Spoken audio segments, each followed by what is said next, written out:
I think it's terribly important to insist on individual values. Learning Culture Podcast. Initiative, creation, all these things which we value.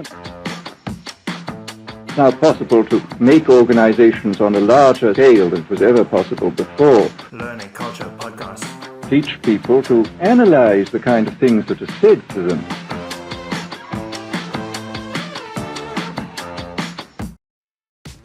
What's up, everybody? Welcome back to another episode of the Learning Culture Podcast. I'm your host, Andrew Barry, and joining me this week is Paul Millard.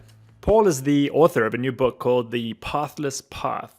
He's also a freelance consultant and is a content advisor to Curious Lion. He's worked with us on a few client projects where he has helped us assess the learning culture in place currently at our clients. And that is the topic of today's episode.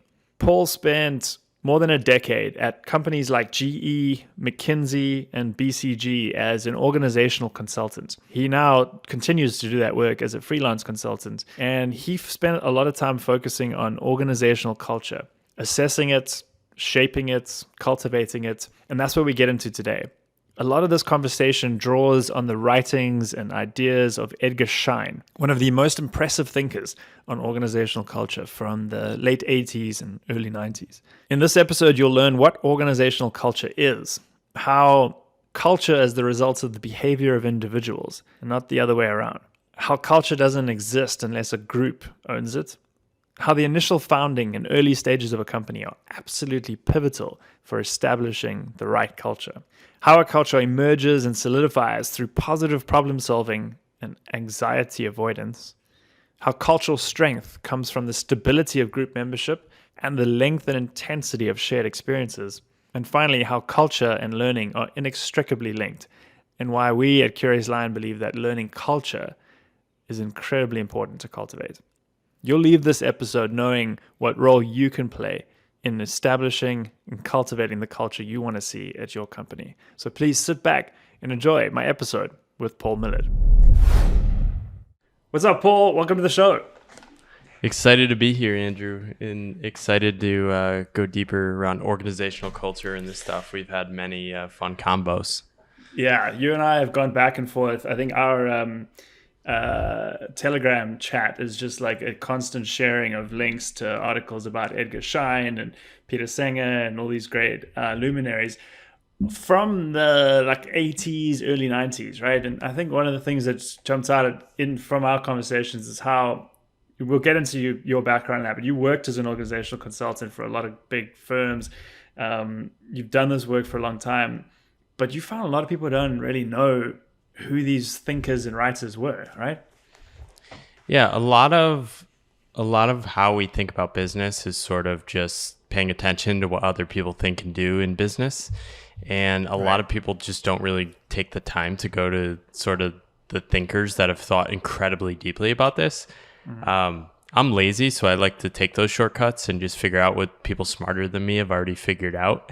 Yeah. So the way I think about organizational culture is really driven by different experiences. So I worked for GE after undergrad and then worked for McKinsey, a strategy consulting firm. And GE was a really incredible place to work, but it was sort of declining. And then when I worked at McKinsey, I was finding a place that was also an incredible place to work, but sort of thriving. And I was just fascinated, why is this place so much better than other places? Why am I doing such more high quality work? And also at the time I was consulting on organizational change, so thinking a lot about these ideas. And these things really fueled my own curiosity over the next 10 years, in a consulting career. And I still think about them a lot, but I'm not doing as much these days on organizational culture, except when I'm working with you. Yeah, yeah, exactly. So let's kind of get into some of those things, because I think that sets the tone for a lot of the experiences you've had and the work you've done for Curious Lion as well. You've written a great piece that centers around the work of Edgar Schein. There are others, like I mentioned, Peter Singer, Chris Argyris, Ari de Geus. There's so many of these great thinkers that are all sort of from the same era, were definitely contemporaries of each other. But I want to focus on Schein's work primarily for the beginning of this conversation, and we'll include the link to your full article in the show notes for anybody who wants to dive deeper. But I think, first of all, the thing that jumps out at me, so the article is great in that the beginning is like, it sort of shines the light on how messy this term culture is, right? There's so many different definitions floating around, going back to, I think it was it Kant or, I can't remember who was the other, like one of the original thinkers of this. But anyway, Schein came up with a definition which is anchored in a pyramid eventually. So I'm just going to read the definition and then we'll talk about this pyramid, because for me it sort of draws the distinction between what people think organizational culture is and what it really is, right? And so he calls organizational culture as the pattern of basic assumptions that a given group has invented, discovered, or developed in learning to cope with its problems. And it goes on a little bit more, but I'm going to stop it there. And so in the pyramid, basic assumptions is at the bottom, and then you've got values above that, and you've got artifacts above that. Can you start at the top and just explain for folks like what that pyramid means and what people think culture is? Yeah, so I might even pause us and take a step back further, if that's okay. Okay, cool. Yeah. So I think what I was writing about, like, Kant referenced culture, and it really emerged out of like Germany. And what we're talking about with culture as a term came up as this term of like basically academics studying societies and cultures in the 1800s. And really around one of the definitions, I think in 1870, I quote, was the complex whole, which includes knowledge, belief, art, morals, law, custom, and any other capabilities and habits acquired by man as a member of society. Right. So that's super broad. And what Schein has done about more than 100 years later is say, okay, how can we define culture in terms of an organization such that they're trying to make money, they're trying to stay alive, they're trying to do all these things. Right. And Schein is a few decades after sort of when we first start paying attention to the existence of like humans and organizations. Gary Becker wrote a book in 1964 called Human Capital. And this was sort of the argument that there is value to be extracted by investing in people and their ability to learn and grow, right? And this was pretty new at the time, and it really emerged in alignment with the emergence of this knowledge class of people. So knowledge workers, we call them now, right? And this like these office workers and these people doing more cognitive work. Made famous by Peter Drucker as well, among others. Yeah, so the Schein article I'm referencing, Coming to a New Awareness of Culture, is in 1984. And like you should read Schein's article as well, but mine is sort of a path to like make it more approachable and attainable. And what Schein is saying is that, okay, all organizations have cultures. Let's define it as how companies solve problems. And then let's study organizations just like we study societies. To like uncover, why are people doing these things? What are the beliefs? What are the norms? What are the assumptions? So he came up with this pyramid, and it's really powerful as sort of an investigative tool. So at the bottom is assumptions. And this is the part in which no one talks about. People talk about values, which is his next layer. And then artifacts, which is like often what we see. These are the like symbols. These are the labels. These are the words. These are the stories. Posters but at the on bottom the wall. is the at the bottom is the assumptions. Right. So like if you think about a company, you might think about like Google is a famous example of having an interesting culture. You see people roaming around on like beanbag chairs, like laying around in pods, sitting outside. So that's like an artifact of a culture. Now, you might then be able to figure out, okay, what do they value based on this? The value might be like freedom and autonomy. But then the assumption is like what individuals are actually assuming. So they could be assuming a lot of things. They could be assuming as long as I do great work, interesting work on interesting problems, I will be valued. Therefore, it doesn't matter like where I am. Yeah. Now, to make that legible, that assumption may evolve over time, and a company may say, okay, we need to define our values. What they're really doing in defining their values is putting words to those assumptions people are already making about how to exist and show up at an organization. Right. So in terms of like assessing an organization and understanding an organization, this is really just a tool to like ask deeper questions about what's really going on and why is it going on. Yeah, that's super helpful. And that Google example is great. I'm already picturing that balcony there in the New York office and how, that the artifacts is what's happening there. But like you said, it's more the real assumption at the root of that is it doesn't matter where I am or how I'm working as long as I'm producing something of meaning. So culture has become a very popular idea in the sense that every company now talks about culture. And they say, we need to have a better culture. Now, that is really hard, given what Schein is telling us. Schein is telling us that culture evolves based on how a company solves problems. And because of how many problems companies solve and are forced to solve just to survive at the beginning stages of companies, those assumptions are going to be deeply embedded in the culture and values, right? Yeah. And it may be actually hard to figure out what those assumptions are. So when companies are like, we need to improve our culture, you often have leaders that are like, we need to make our people more collaborative, right? Now, if you're trying to make it more collaborative in an environment where somebody knows that, like, if I work on my own and do better work than Phil down the hall, I'll be promoted. Right. You're not going to change the culture. Right. Because the assumption hasn't changed. Right. Yeah. So that's a perfect example, and I want to tease apart some of this what you said here. So culture is a result of the behavior of individuals in solving problems, right? And it's formed. You said at the beginning as well. Every company has a culture.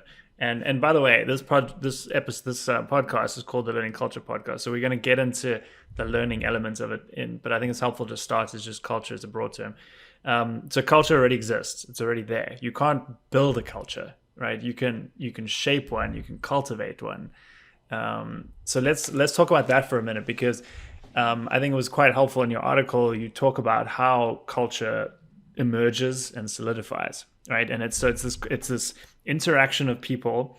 There is let's just first talk about, before we actually get into the sort of like two main ways, and you mentioned kind of the problem solving piece is another one as well, which is quite interesting. But before we dive into that, so it's the behavior of individuals, but there is a team element as well. Like a group needs to own this culture. Is there anything you can talk about there where it goes from a few individuals, maybe it's like just the founders, to more people joining, and that sort of eventually taking root as culture? I think this is an interesting problem. Like, I think if I were running a company, I would take this much, much, much more serious than most other companies do. Yeah. So really I think at minimum it starts with the founder, CEO, leaders. They own the culture. And people pay attention to those in power. Whether that's just the reality. We pay attention to those above us in a hierarchy, and we look to them for clues about what to care about. So there's that, but there's also the history of the company, right? So even if you're a CEO, you're going to come in and notice how other people are behaving. And you need to be very strategic around like, okay, if we're going to change something, you need to basically be an ethnographer of like, how important is this to the company? Right. And it's like Chesterton's fence, right? It's like, why does this fence exist? You need to figure out why these rules exist, because oftentimes there's a really important or valuable reason why it existed at the beginning. And if you don't have an ability to go back in time, it can be really hard to figure that out. Yeah. Just on that point, because I think it's the going back in time part. Like, to me, the way to do that, right, to make this practical, is through culture carriers. And you mentioned like the CEO, founder, are the perfect examples of that. The first hires, those sort of people. Is that the way to do that? Is to kind of talk to those people who were there at the beginning? Yeah, so the culture is going to shift rapidly at the beginning. I talk about this in the article too. Like the culture is going to shift more at the beginning than the middle stage and then the later stage. So it's really going to solidify in those early stages. So if you're bringing in a chief operating officer that is very high anxiety and demands email responsiveness 24/7, that is going to have much more of an impact years down the road than you think. This stuff is very powerful. And then so you need to figure out with like everything that's happening, people are going to start internalizing. Like humans are smart. They figure out what's valued and then do it. And they can conform to that. So like everything you say as an early stage employee or a company leader is going to be taken as a cue for like what matters. So like it literally doesn't matter if your values are like contemplation and thoughtfulness if like the leaders freak out if somebody doesn't respond immediately. Right. In that case, the value is react as soon as possible. Right. And then and this is where like you constantly need to be thinking about this. What does that mean? Well, what does that cost us in terms of other things? So it's really a balancing act of like, okay, what do I intend the culture to be? What's really happening? And how do we make that closer to what we want and constantly balancing that? Yeah. Yeah, that's great. So you're hinting at sort of the assessment approach, which you get to later in the article as well, which is great. I just want to get your thoughts on this point. There's sort of two things that Schein identifies that two ways that a company culture emerges and solidifies. And one is, you've sort of alluded to, like positive problem solving process. And then the sort of negative other side of that is anxiety avoidance. Can you talk about those two a little bit? Yeah. So I think anxiety is a really interesting framing. I think this is probably his most interesting idea that he doesn't actually get talked about most. He talks about learning anxiety and survival anxiety. Yeah. So learning anxiety is whenever you start learning a new thing.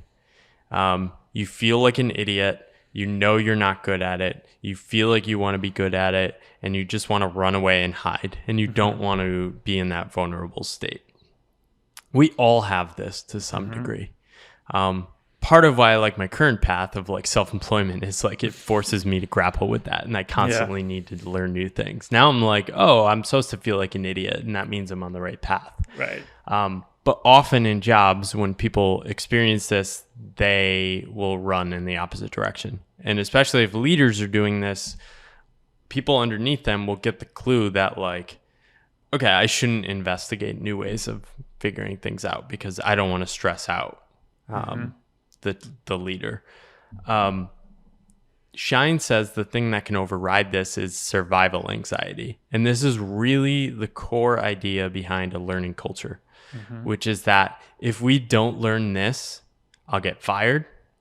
If we don't learn this, we'll cease to exist. Yeah. So like it's really tied to the like this matters. Yeah. Like we have to do this. And that drive comes from an internal motivation, right? Because I think he also mentions how emphasizing the stick over the carrot is the wrong way to do it. So it's not about making something mandatory or a compliance thing, but it's so is it emergent in individuals? Like, is that where does that come from? I guess that drive. Yeah. So I think we all have intrinsic motivation, right? I think what Schein's saying is you can't just force learning topic X on every single person because they may not actually be interested in topic X. Right. So this is the challenge of just like getting right people in right roles. I think one thing, like I think McKinsey was a great example of this. I saw everyone around me putting themselves in situations where learning was cool. So being uncomfortable, putting yourself in new areas, volunteering for things you didn't know was high status.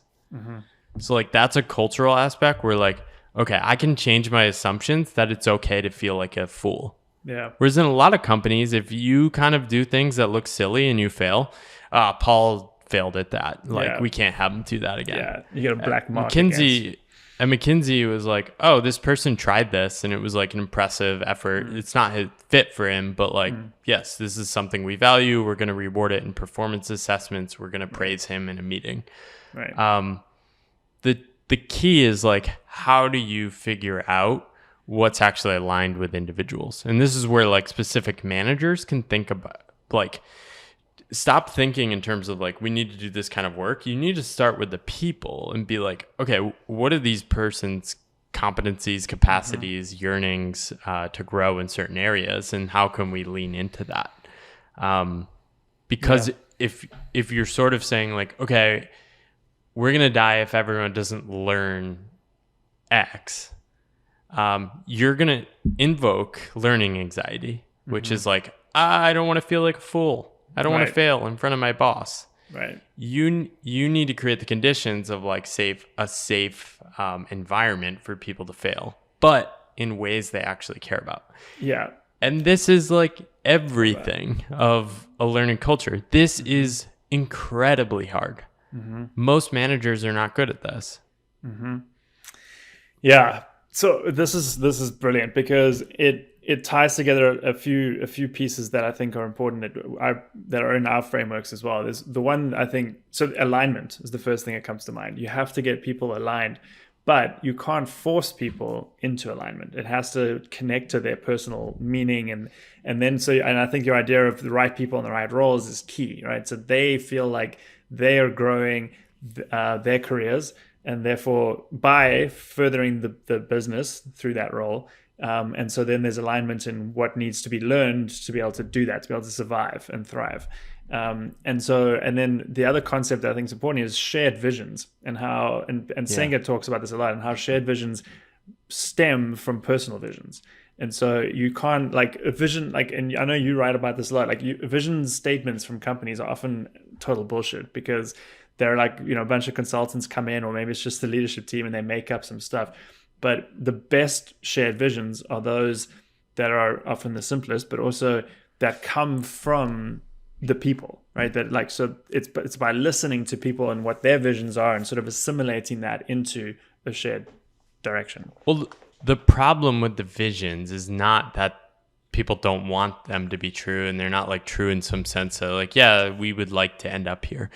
It's that you only need one example as an employee to call BS on it.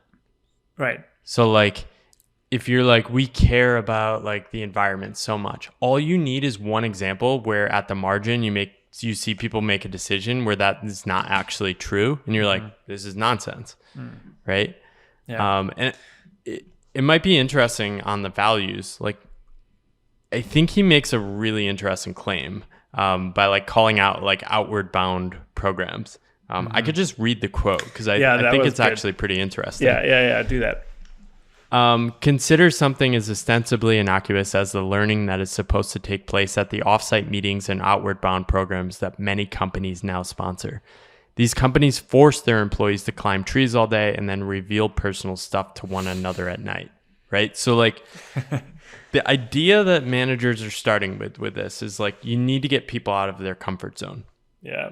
That's half of it, right? Yeah. That's somewhat true. That's like moving from learning anxiety to survival anxiety, that like learning is good. However, like Schein goes on, so yes, the group has learned something, but that learning was coerced and the resulting new team may be dysfunctional because its members are not necessarily being true to themselves. Yeah. In fact, there are occasions when individuals do the organization a huge favor by refusing to learn, right? So like Schein is really taking this very bottom-up individual perspective of motivation and learning, which is saying that like a learning culture is emergent out of people actually learning things they're driven to learn. Yeah.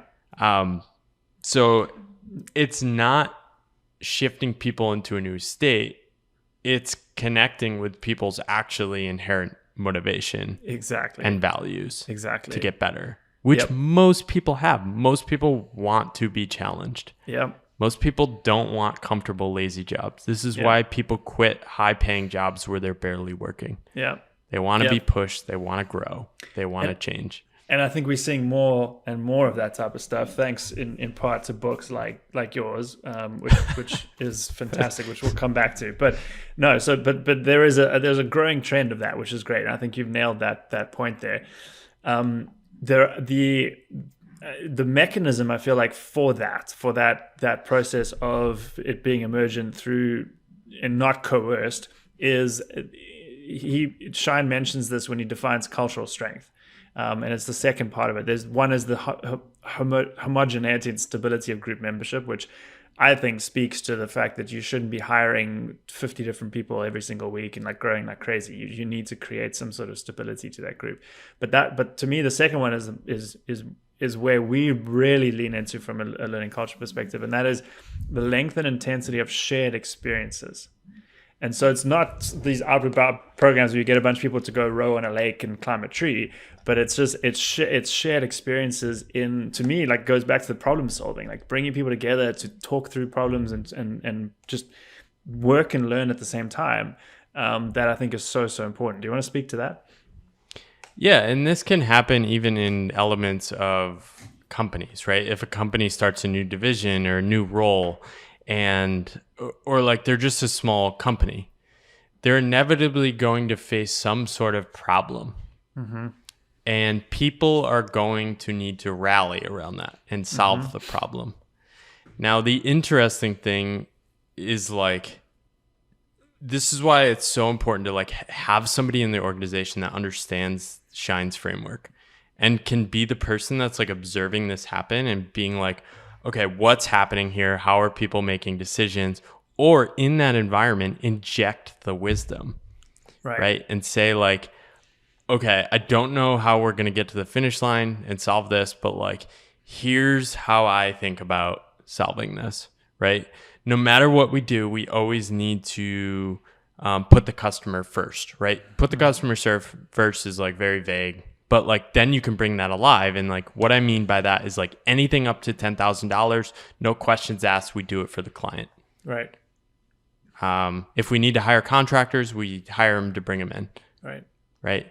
And then like stepping back and then like realizing people have internalized now like these assumptions about like, okay, here's how I have to exist in this company. Here's how we solve problems. Here's when I ask for help. Here's when I'm allowed to approve spending money. All these different things. That's culture. Yeah. So like, totally. And you're right. It can be hard if you scale too fast. Like you sort of lose touch with like what's happening. Yeah. And you're going to have all these micro cultures. Yeah. So like companies have so many different like micro cultures and like this is why like top down like organizational level culture of like 10,000 person companies is like it's insane. It doesn't even make sense. It's the wrong scale of thinking. Yeah, and companies are waking up to that, right? Like we see the breakup with GE. Johnson & Johnson recently spun off groups. So like I think there is a trend towards that and acknowledging that. But your point as well. I mean, I've worked at startups where that is the case, and you can see microcultures in silos as well, right? Like different people, different groups of people doing different things that just make the cohesion and the flow of information and decision making, like you said, impossible. Well, I think you can have culture at scale. Our companies now are enormous, and they're more complex and they're more global, which makes this really hard. I think, however, you just need to be more thoughtful about the actual stories. If you have true stories, you can spread a culture, right? Yeah. Americans, like we pretend like we have all these divisions, but we have a very unique like culture and way of orienting towards the world. You probably notice this as somebody from another country. 100%. You're like, you guys aren't all that different here. Like, you're like close, weird. Like we have these like political divisions. We pretend like we're so different, but to like an outsider, it's like, oh, both of you are kind of like have this strong cultural identity. Yeah. Rooted in true stories, like you say, true shared stories. Exactly. And bringing it back to McKinsey, so this is something that I noticed at McKinsey, which was that the first week you're sat down and showed these videos of basically the guy that led the firm after McKinsey died, like shortly after founding the firm, and it was taken over by Marvin Bauer. And he was in leadership and shaping and driving the culture and grew the company from like 50 people to probably when he stopped interacting with the firm in the 90s to, I don't know, a few thousand. And he was a culture carrier. He was thoughtful about the culture, constantly thought about it, wrote about everything he was experiencing and seeing and why. He has this famous book, Perspective on McKinsey, that every new hire reads. Yeah. And he explains all these things. So you see the videos, you read the values. Like, it's very specific. So you'll watch a video on like, okay, one of our values is obligation to dissent. Here's why we do this. Here's a story of somebody that did it previously. And then, like, in my first few weeks, I experienced it. So it became true. Yeah. It passed the BS test, as I call it. Yeah. A partner like called me and was like, hey, I asked you for your opinion and like you just said you agree on the call. And he was like, you remember like you learned about obligation to dissent, like in your first thing. He's like, that's something we take very serious. Here's why, again, stated again. And then he's like, I've been doing this for 20 years. I actually need your perspective to like keep me fresh and like keep me thinking. So like it's actually valuable. It was like, oh, okay. So like if I'm going to survive here, survival anxiety. Yeah. If I'm going to be a good employee here, I need to lean into this. Yeah. And I need to figure out some way to cope with the uncomfortableness of doing these things. Yeah, that's a great... And then the power, like this is my spin on it recently. The real test is the alumni test, I think. What do alumni say these things are true? And if you ask McKinsey alumni, was that true? They'll say yes. They'll talk about obligation to dissent and how they can't experience that at any other company. I like that. The alumni test. Yeah, I haven't thought about that. Hey, it's your host, Andrew here. I wanted to take a second just to say that if you're enjoying this podcast, we would love it if you did a couple of things for us. If you're watching this on YouTube, please hit that subscribe button. It really allows us to grow the channel and reach a lot more people like you. If you're listening to this on Apple Podcasts, take a moment to leave us a rating and review. It's a great way to give us some feedback and to tell the world what you think about this podcast. So whether you listen to it on YouTube or you're listening to it as a podcast, if you take one of those actions, it would mean the world to me and my team. Thank you. And with that, right back to the show. So before I want to come back to assessing, let's go there because you've done that for so long. You've done that for Curious Lion. You're an absolute pro and master at assessing culture. And I think a lot of people listening are going to want to know, like, okay, there are a few key points that we've covered, right? We accept that culture's there already. Culture develops over time. Oh, I just wanted to go back to that Marvin Bauer thing. Like that wasn't some grand architected plan that he sat down and did in one sitting, right? That was developed over time, and then he would document something, and like that constant. Yeah. So he was obsessed with culture. Yeah, and what a fantastic! That's amazing inspiration. It's something I try and do at Curious Lion, and I think a lot of folks who run companies try and do. But so for someone coming in for a company that's a little bit more mature, and wants to know, like, let's get a pulse check on the culture that we have now, right? Because I think your point is as well is that you need to understand what it is right now before you can even start to shape it or cultivate it to where you want it to be. So let's start there. What does your process look like? And there are some great things from Schein as well here, but what does that look like for assessing culture? Yeah, it's really getting people talking about how they think about solving problems, why they do things. It's paying attention to the language people use. The words and language people use are so powerful, right? So as a consultant, I'm constantly paying attention to like words that keep coming up. And then when those words keep arising, I want to know what those words mean to different people. Just a clarifying question. So are you meaning like specific language or words that are germane to that culture, or is it like the way someone says something, like they're towards person versus an away from person. Like, which one of those is it? Yeah, so it'd be like, okay, at McKinsey, they have this thing called obligation to dissent. If you started asking people about the culture, people would say this phrase. Okay. So then you'd want to notice, okay, everyone's saying this phrase. It's also in their values. But what does it mean to what does it mean to people? How are people applying that to their work?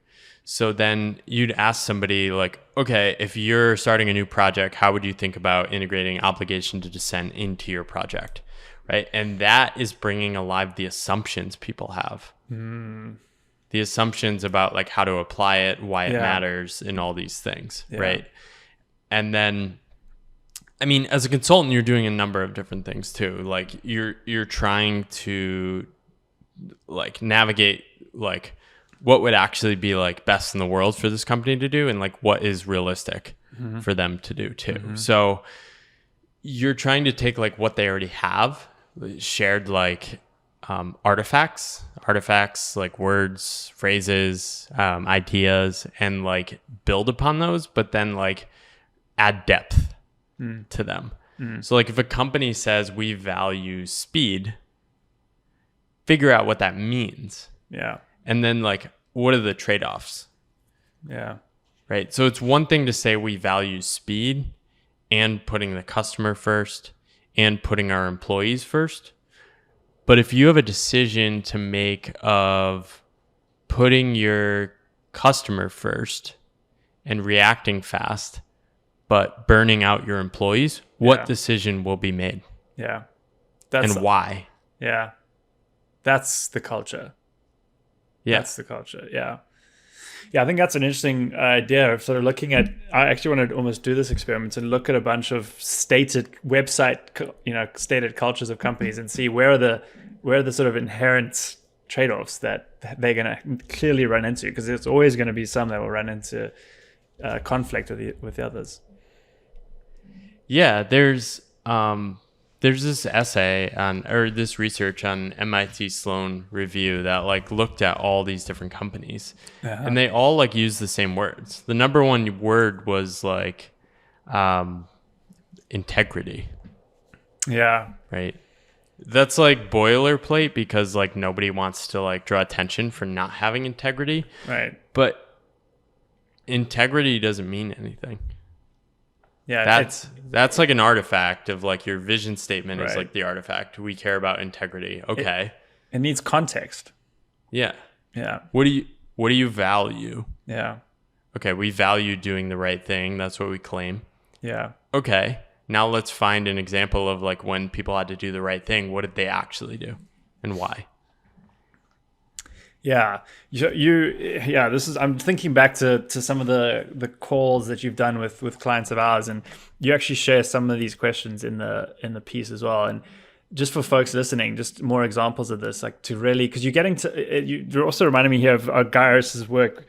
I think it was Chris Gaius who wrote like the difference between, it was theories in use and espoused theory, right? So it's like espoused theory, what are people saying they do? And then theories in use, what are they actually doing? And the 4 questions from the article: what is a belief that people seem to hold here? And then what is a way of behaving that is rewarded here? I love that sort of bringing in incentives. How do people solve problems, especially when stressed? And what is something that an outsider might say about your team? Just 4 like really great reflection questions. And so when you're getting a group together and you're asking them those questions, what are you listening for? So I'm listening for the actual answer. I'm listening to who speaks.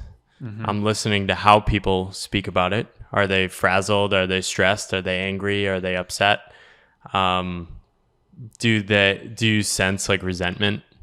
These things, like you're sort of paying attention and noting these things. You can do this internally too. Like if you're somebody that really cares about the culture, like ask people about the culture and see like how excited or energized they are about answering these questions. Yeah.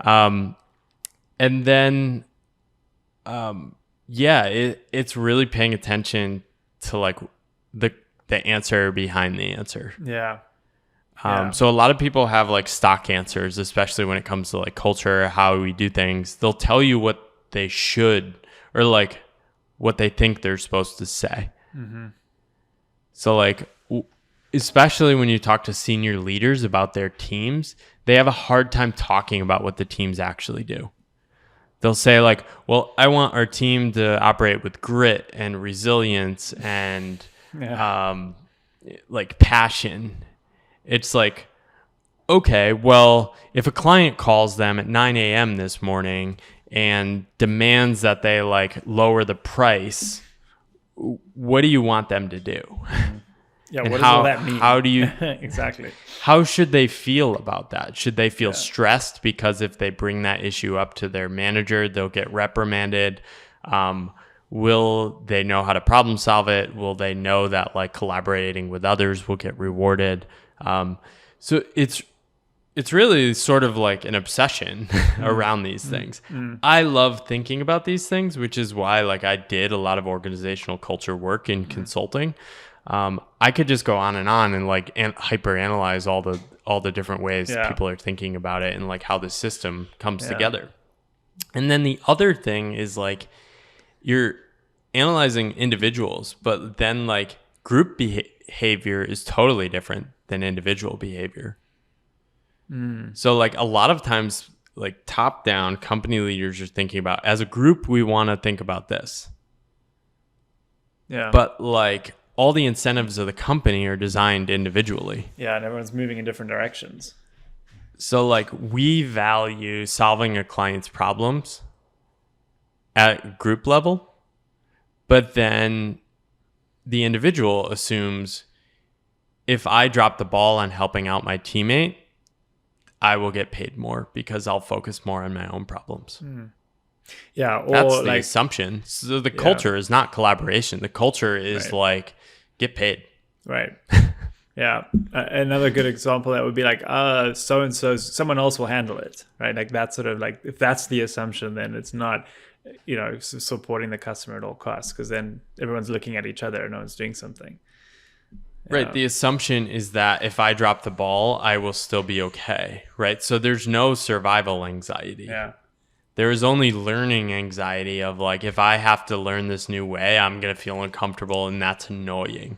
Right. That never goes away. Right. What can go away is if you shift the culture to like, if we become this high performing team, it's going to be better for everyone. But it has to be true. And people have to have like payoffs that it's true. And this can get really hard in terms of like designing incentives and pay, because pay and compensation and benefits and rewards are typically not perfectly aligned with group performance. They're much better aligned with individual performance and maximizing that. Yep. Which may be good for a handful of people, but may be bad for the group. Right. Yeah.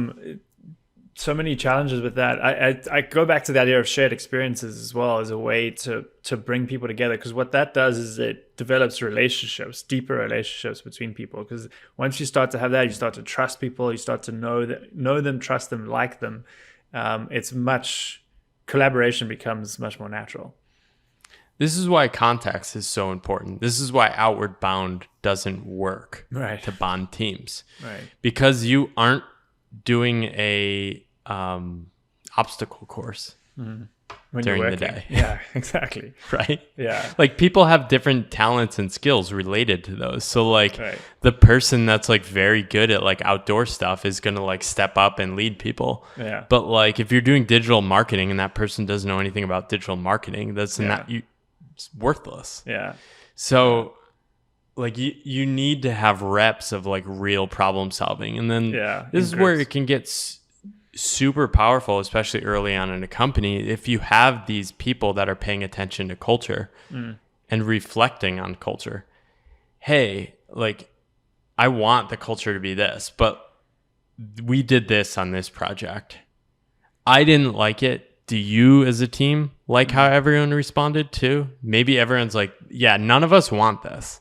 Okay, how do we proactively like try to shift towards a new way, new assumptions? Yeah. And then like stating the assumptions, and you can come up with rules, right? Derek Sivers has a great one of like scaling his company, and he tried to like get rid of himself as CEO. Yeah. So he'd come up with these rules. Anything under $100, delight the customer. Like that is your guiding principle. Yeah. Like what he was saying is like, you'll never be punished for giving away money to customers under $100. That's the assumption. So the assumption then for the individual becomes, I can use my judgment. I can be like human. Creative. I can like make decisions and not risk getting fired. I could be So myself. it shifts, the uncomfortableness of like doing something new for a new customer, the learning anxiety fades away because you know that like to survive at this company, you need to delight the customer. Yeah. Yeah. That's a great example. Yeah, I got to keep reiterating, like to me, the simple thing of bringing people together to solve problems together in intentional ways is to like 80% of this challenge. It fosters so much of this culture. So I also want to go there where Schein draws this distinction between learning and culture as well. I think, I don't know if this is your words or his, but culture is perpetually being formed in the sense that there's constantly some learning going on. So I believe that 100%. Like it's happening whether you like it or not. So why not get people together to do it together and have some way of capturing the output of that, right? As opposed to, and then I want to get your thoughts on this, what you describe as a top-down directive. Learning is not, right? This top-down directive where people think they can plan learning for people. Yeah. So culture is perpetually being formed because learning is always taking place and you're always solving problems. Right. The reason it stops shifting so much later in companies is that those assumptions are so strong. So people keep doing similar things in similar ways. So the companies that are often forced to learn in new and interesting ways are entering new markets, solving new problems, expanding into new geographies and doing things like that, right? In which they're facing new contexts, new environments in which their assumptions and like ways of solving problems don't work. But yeah, and then company leaders, I mean, there's a lot of bad incentives, but like the incentives for like a top leader in a company are to like continue their career and keep their job because it pays high salaries. So like they always need to be like showing evidence of improvement. And you can pretend to show a lot of evidence of like these programs and like we're going to upgrade the culture. And what's often happening is like sort of just a lack of a good mental model of learning. You'll have certain leaders that get frustrated with people not being good at certain things in new contexts. And you may just have the wrong employees. Yeah. Or it's just hard and you're going to go through a period of a couple of years of growth and challenge and really being pushed and figuring out, okay, maybe some of these employees are going to make it, maybe some aren't. Maybe we need to constantly get different kinds of talent profiles in there. But the mistake is like basically learning is like a budget item. And this is what I tell like freelancers and entrepreneurs like selling stuff to companies. Is like companies want a specific thing in a certain format called a certain thing at a certain price. So like it's become a budget item, which is like we need to do learning to people. Yeah. We need to purchase lectures from an expert to drop it onto our learners. They will learn stuff and then they will be improved. Right?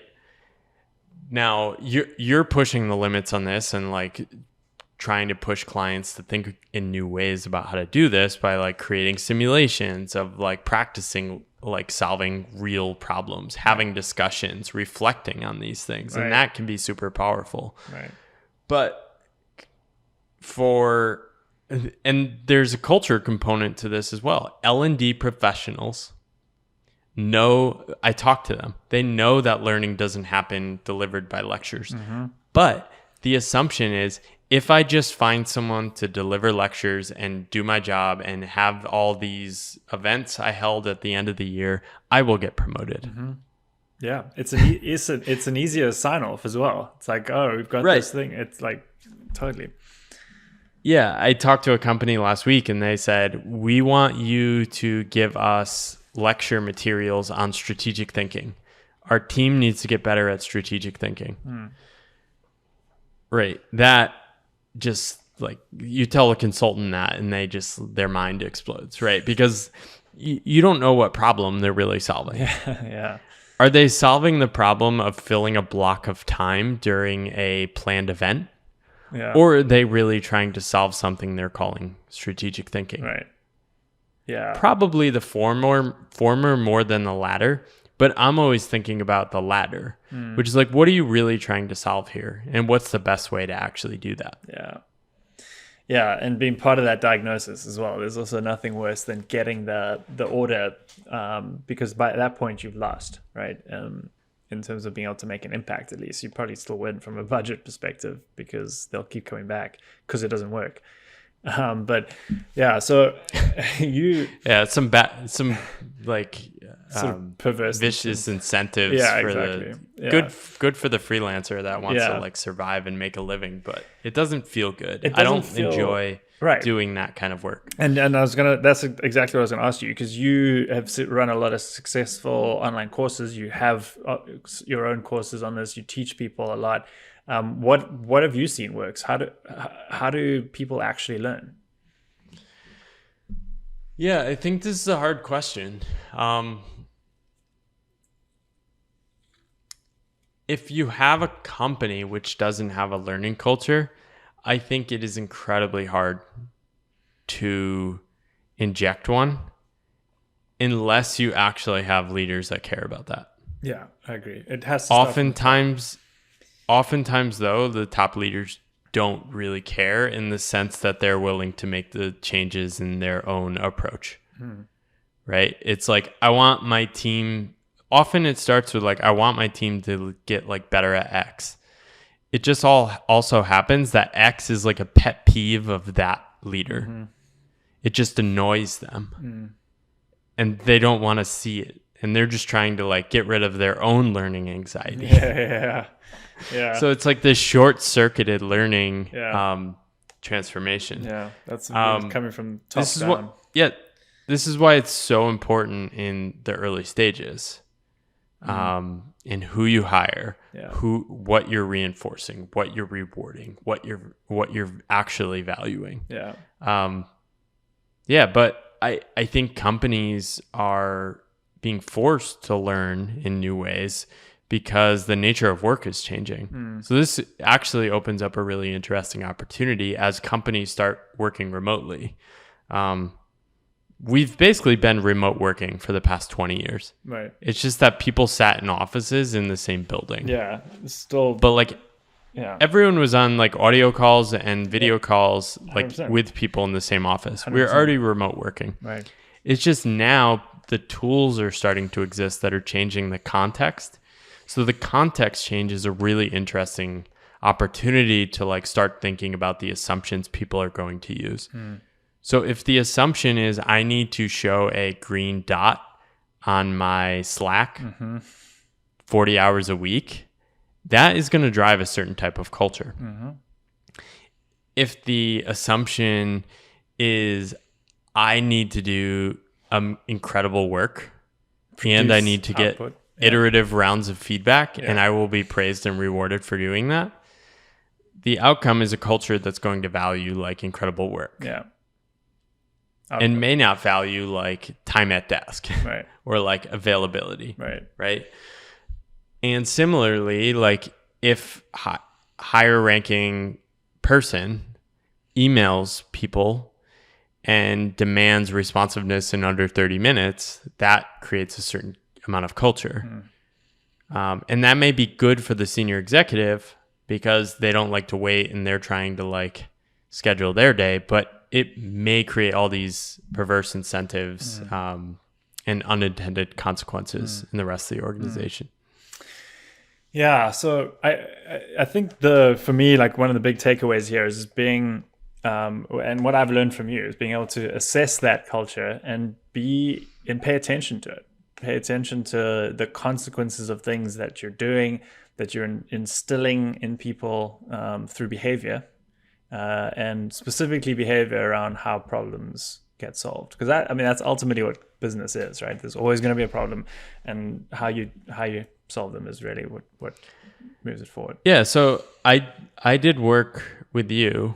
You're managing a team remotely, and we had some like crises, like, right? A crisis could be anything, right? Yeah. And basically something unexpected happened, and clients respond and that they want something different than what we thought. Yep. This is consulting. Yep, that's normal. Yeah, expectations, misaligned. You respond calmly, usually thoughtfully, and I've seen you too, like sometimes you like rushed a response, and then you also like checked in again and was like, I think this might have came off wrong.